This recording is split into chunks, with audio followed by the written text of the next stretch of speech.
반복 각막 진물음증은 이제 재발성 각막 밀환증이랑 사실 동일 용어입니다. 뭐 편한 대로 얘기할 수 있고요.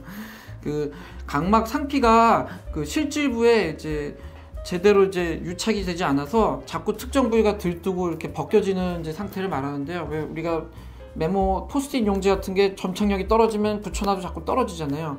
쉽게 말하면 이제 그거랑 거랑 이제 각막 상피가 유사한 상태가 되는 건데요. 증상으로는 이제 아침에 자다가 눈을 뜰 때 찢어지는 듯한 아주 심한 통증과 눈물이 나고 또 충혈이 되고 그런 증상이 좀 급격하게 나타났다가 오후쯤 되면 좀 이제 차차 호전되는 경우가 있고요.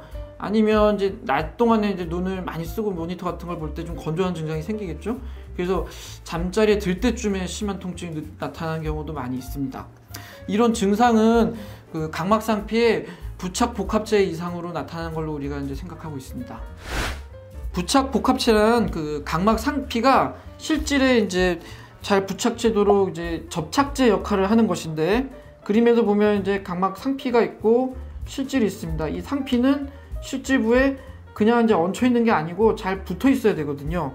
그래서 이 오른쪽에 이게 이제 바닥막 복합체라고 해서 각막 상피 바닥 쪽에 그 존재하는 어떤 세포 구조물인데, 마치 스크류가 이 보호만층이라고 하는 이 실질 윗부분에 이제 이렇게 뿌리를 내려서 박혀 있는 것 같죠. 이렇게 고정을 하는 이런 세포 구조물을 바닥막 복합체라고 합니다. 근데 요 바닥막 복합체가 정상적이지 않고 제대로 기능이 안 되면 뭐 여타한 다른 물리적 요인이 없어도 자발적으로 상피가 쉽게 이렇게 벗겨지고 들뜰 수 있는 그런 상태가 되겠습니다. 이런 이제 부착 복합체 이상의 원인으로는 가장 흔한 것은 뭐 손톱이나 뭐 나뭇가지 찔린 것, 눈썹 찔린 거, 뭐 이런 외상에 의한 것이 가장 많이 발생합니다. 외상으로 인해서 이 그 부착 복합체가 손상이 되면은 정상적인 상피가 이제 재형성되는 과정에 아주 장애가 생길 수가 있거든요. 그리고 또는 이제 유전적인 요인이 있을 수 있는데, 상피 바닥막 이상증, 뭐 과립 각막 이상증, 격자 각막 이상증, 이런 유전적인 각막 이상 질환이 있는데, 그런 경우에 부착 복합체 이상을 이제 갖고 있기 때문에 쉽게 이제 반복 각막 진물음증이 발생할 수 있습니다. 그리고 전신 질환으로 이제 당뇨 같은 경우에도 또 상피 부착이 이제 약하기 때문에 쉽게 이제 그 진물음증이 재발하는 경우가 많습니다.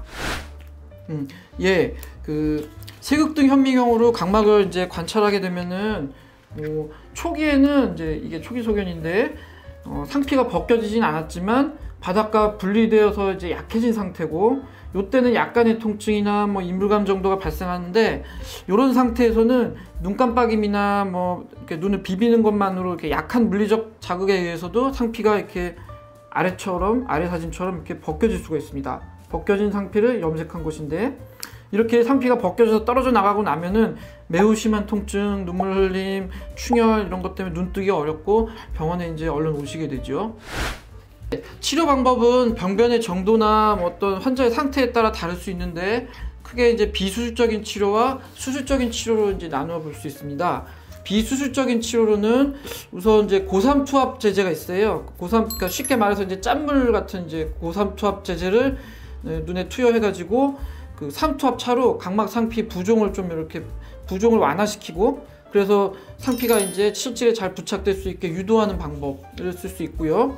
그리고 눈이 이제 마르면서 이제 자극을 많이 받게 되고 상피가 벗겨지니까 눈 표면을 원활하게 이제 윤활을 시키기 위해서 뭐 보존제 없는 인공 눈물을 좀 자주 사용하고, 또 윤활 눈물 연고 이런 것들을 이제 또 자주 쓰거나 특히 밤에 잘 이제 사용하는 것이 도움이 되겠습니다. 그리고 각막 상피가 벗겨져서 염증이 이제 있는 경우에 통증도 심하지만 세균 감염이 될 위험이 있거든요. 그래서 예방적으로 항생제 안약을 같이 사용해야겠습니다. 그리고 통증 완화를 위해서 급성기에 이제 반창고 역할을 해주는 그 치료용 컨택트 렌즈라는 거를 사용할 수 있는데, 요거를 이제 장기간 사용해서 각막을 계속 눌러줘서 한 8주 이상, 또 길게는 뭐 두세 달 이상 쓰기도 하는데, 그렇게 해서 상피를 붙이는 거를 유도를 하기도 하지만 장기간 렌즈를 사용할 때는 또 감염의 위험이 있거든요. 그래서 그것은 상태를 봐가면서 잘 판단해서 사용을 해야겠습니다.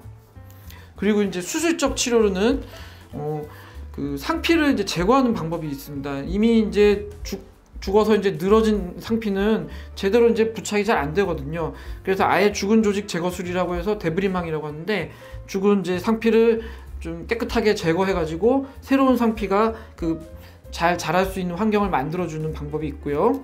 또 앞기질 천자라는 방법이 있는데, 미세한 주사침을 각막 상피를 뚫고서 각막의 기질 앞쪽까지 이렇게 찔러가지고 인위적으로 상처를 내가지고 어떤 상피가 잘 붙을 수 있는 거친 표면을 이제 형성해서 부착을 이제 유도하는 방법이 있습니다.